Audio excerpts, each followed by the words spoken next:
नमस्कार। Welcome to भारतीय defence reporter.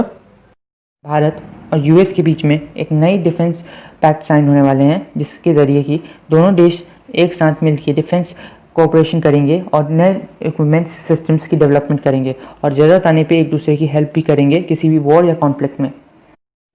ये बहुत ही ज़रूरी बात है इस समय, क्योंकि इस समय एलएसी के जो हालात हैं और चीन जिस तरह से साउथ चाइना सी में अपनी दादागिरी दिखाने की कोशिश कर रहा है, उसके ज़रिए अब यूएस और भारत दोनों एक साथ आके ये दिखाना चाहते हैं कि चीन की दादागिरी कहीं पे भी नहीं चलेगी और उसे अपनी सीमाओं में ही रहना पड़ेगा, चाहे वो कितना भी अपने आप को ताकतवर समझे।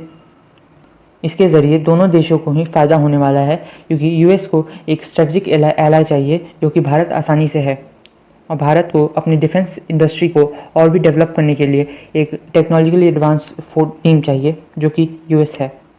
ब्रह्मोस को अब भारत और रशिया दोनों से मंजूरी मिल गई है कि वो बाकी कंट्रीज़ को भी ब्रह्मोस मिसाइल सिस्टम्स बेच सके, जिसमें इंडोनेशिया एक बहुत ही बड़ा नाम है।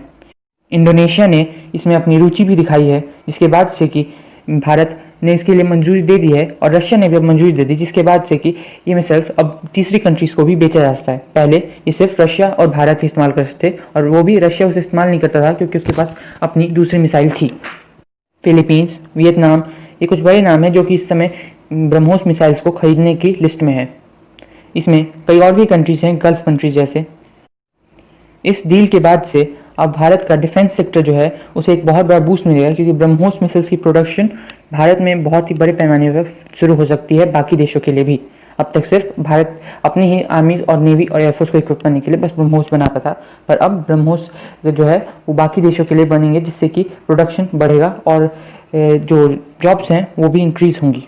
डिफेंस मिनिस्टर राजनाथ सिंह ने हाल ही में यूपी डिफेंस कॉरिडोर जाके ये जायज़ा लिया कि कितनी चीज़ें कंप्लीट हो गई हैं और कितनी चीज़ें अभी भी बाकी हैं तैयार होना पूरे के पूरे डिफेंस कॉरिडोर में, और जो चीज़ें पूरी नहीं हुई हैं उनको जल्द से जल्द पूरा करवाया जा सके, इसके लिए क्या किया जा सकता है ये भी उन्होंने देखा। यूपी डिफेंस कॉरिडोर बहुत ही इंपॉर्टेंट है आत्मनिर्भर भारत के लिए, क्योंकि वहीं पे आत्मनिर्भर भारत के लिए बहुत सी डिफेंस इंडस्ट्रीज़ ने अपनी प्रोडक्शन को सेट करने का फैसला लिया है। पर अगर जब तक ये डेवलपमेंट कॉरिडोर नहीं होगा, डिफेंस कॉरिडोर तैयार, तब तक कुछ भी नहीं कहा जा सकता कि क्या आगे होगा। भारत अपनी सुरक्षा में एक और लेयर लगा रहा है। ये लेयर होगी रेडिएशन डिटेक्शन सिस्टम्स की। इसके ज़रिए भारत में प्रवेश होते हुए किसी भी सामान, किसी भी व्यक्ति की प्रॉपरली चेकिंग होगी कि वो रेडियो एक्टिव मटेरियल तो कैरी नहीं कर रहा, या देश में किसी भी तरीके से कोई रेडियो एक्टिव मटेरियल स्मगल नहीं किया जा रहा जिससे कि कोई हमला किया जा सके भारत में।